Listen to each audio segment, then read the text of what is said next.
Assalamualaikum. I hope you all are doing good. I'm fine. The topic that I have chosen today is accept others for who they are. So अगर हम बात करते हैं acceptance की तो we need to understand कि this world is full of diverse individuals और उसमें they all have their own thinking and they all have their set patterns of mind and their lifestyle. ये बहुत आसान होता है ये कहना कि जो हम कह रहे हैं या जिस तरह से हम चाह रहे हैं उस तरह से ज़िंदगी गुजारें, स्पेशली वो जो हमारी सराउंडिंग में होते हैं, स्पेशली हमारे बहन भाई या हमारे पेरेंट्स एट टाइम्स या हमारे फ्रेंड्स, हमारे कलीग्स, इन सब लोगों से हमारी एक्सपेक्टेशंस बहुत ज़्यादा हाई होती हैं। बट हमें इस चीज़ को ज़रूर अंडरस्टैंड करना चाहिए कि उनकी अपनी सोच है। दे आर फुल इंडिविजुअल्स जो पूरी ज़िंदगी एक सेट पैटर्न के ऊपर चलते रहे हैं और अब नाउ एट दिस स्टेज वो आपकी वजह से चेंज नहीं होंगे। हमें ये लगता है कि जो हम बोल रहे हैं वो ठीक है, जो हम सोच रहे हैं वो ठीक है और हमारा एक्सपीरियंस उनसे बेहतर है। ये हम सबको लगता है, ये मुझे भी लगता है, ये आपको भी लगता है, बट ज़रूरी नहीं है कि ये ठीक भी हो। प्रॉब्लम कहाँ आती है कि जब हम उन लोगों को उस एक्सटेंट तक फोर्स करते हैं कि जिस एक्सटेंट पे वो इरिटेट होने लगते हैं और उससे आपका अपना रिलेशनशिप उनके साथ बहुत ज़्यादा ख़राब हो जाता है। वो रिलेशनशिप जो कि बहन भाइयों का दोस्ती की फॉर्म में होता है, वो रिलेशनशिप जो कि हस्बैंड वाइफ का होता है एक दूसरे के साथ, या वो रिलेशनशिप जो कि बच्चों का अपने पेरेंट्स के साथ होता है, जब भी हम उनके ऊपर कोई चीज़ इम्पोज करने लगते हैं ये सोच के कि अब इस स्टेज पे वो वैसे चलेंगे जैसे हम चाहते हैं, तो this is near to impossible. By near to impossible I mean कि अब इस चीज़ को करने का मतलब है कि जो हेल्दी रिलेशनशिप आपने इतने सालों में डेवलप किया है उसको आप खुद तोड़ना चाह रहे हैं। हम हमेशा ये चाहते हैं कि हम अपनी लाइफ को बहुत पुरसकून अंदाज में जिएं और हम बहुत हद तक ये कोशिश भी करते हैं कि हमारे सराउंडिंग में जितने लोग हैं वो अपनी लाइफ को बहुत हेल्दी फॉर्म में जिएं। बट उसके लिए बहुत ज़रूरी है कि वी नीड टू अंडरस्टैंड कि it is impossible to know each and every thing that is happening in the world.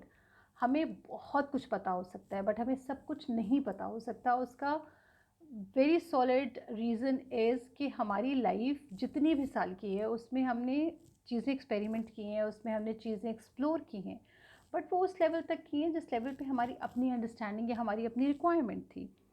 Human beings are judgemental and that is by nature. हम अपनी नेचर को चेंज कर ही नहीं सकते इस टाइम पे। So we need to understand कि अगर हम किसी को जज करें कि उसने उस तरह से बात की, सो वो गलत है, या वो बहुत देर इस पोस्चर में बैठा रहा या बैठी रही तो वो गलत है, या वो इतनी देर फ़ोन पे रहा, या उसने इतनी देर ये वाली गेम खेली, तो हमें इस चीज़ को हु आर वी टू जज देम। हमें तो हो सकता है हमारी इस नेचर से बहुत सारे लोग इरिटेट होते हैं और एज अ रिज़ल्ट वो हमसे अपना एक डिस्टेंस ग्रेजुअली एक्सपैंड करने लगे और उसमें हमें रियलाइज़ बनाओ और हम उस अपने रिलेशन को ही लूज़ कर लें।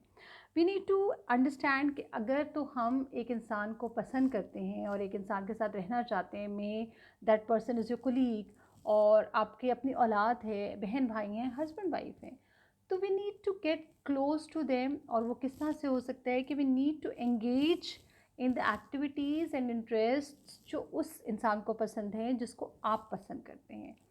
And yes we need to accept the person, how that person is dealing with the entire environment, and that environment is the place where you people are living.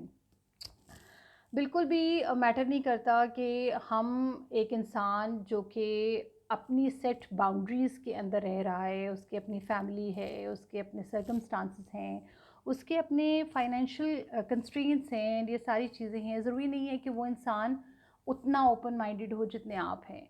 वो apparently तो open minded हो सकता है कि अगर मेरी औलाद ने ये किया तो मैं ये कर लूँगा और कोई फ़र्क नहीं पड़ेगा मुझे, बट हो सकता है उसके अपने बैक ऑफ माइंड ये हो कि नहीं, ऐसा कुछ हुआ तो मैं तो मतलब ये पूरी एफ़र्ट वेस्ट हो जाएगी। सो येस, आपको उसको उस पर्सपेक्टिव से अंडरस्टैंड करने की ज़रूरत है कि that person has his own mindset और वो अपने एक्सपैंड पे उस चीज़ को ओपन माइंडेडली ले रहे हैं, बट ज़रूरी नहीं है कि वो सब चीज़ें हों भी। जब भी हम किसी को करेक्ट कर रहे हों, जब भी हम किसी को कन्विंस कर रहे हो, तो वी नीड टू अंडरस्टैंड कि हम उस एक्सटेंट पे करें जिस एक्सटेंट पे हम खुद बर्दाश्त कर सकते हैं। अगर तो हम इतना ज़्यादा करना शुरू कर दें कि उसको उसकी अपनी सेट बाउंड्रीज़ ब्रेक होने लगें, तो इट्स बेटर कि आप ख़ुद उससे डिस्टेंस क्रिएट कर लें, क्योंकि आप जब ख़ुद करेक्ट नहीं हो सकते स्टेज पे, तो कोई दूसरा इंसान भी आपके लिए करेक्ट नहीं हो सकता। आपने उस इंसान को उस टाइम पे एक्सेप्ट किया जिस टाइम पे वो ऑलरेडी एक प्रॉपर ह्यूमन बीइंग एक प्रोफेशनल लाइफ में था, या आपके साथ स्कूल या कॉलेज या यूनिवर्सिटी के फ्रेंडशिप में था। तो हमें इन चीज़ों को डिसरिस्पेक्टफुल बिहेवियर उनको शो ही नहीं करना चाहिए। Yes, I would like to say कि हेल्दी बाउंड्रीज जो होती हैं, that is an essential part of any friendship or any relationship. And if somebody is partaking in toxic behavior, so that is negatively affecting you on your personality, on your life, on your relationship. So we need to understand that, accept them how they are, and try not to force them, try not to convince them so harshly कि वो आपसे distance create कर लें। I hope आपको मेरी इस चीज़ का समझ आ गया होगा। अल्लाह हाफ़िज़।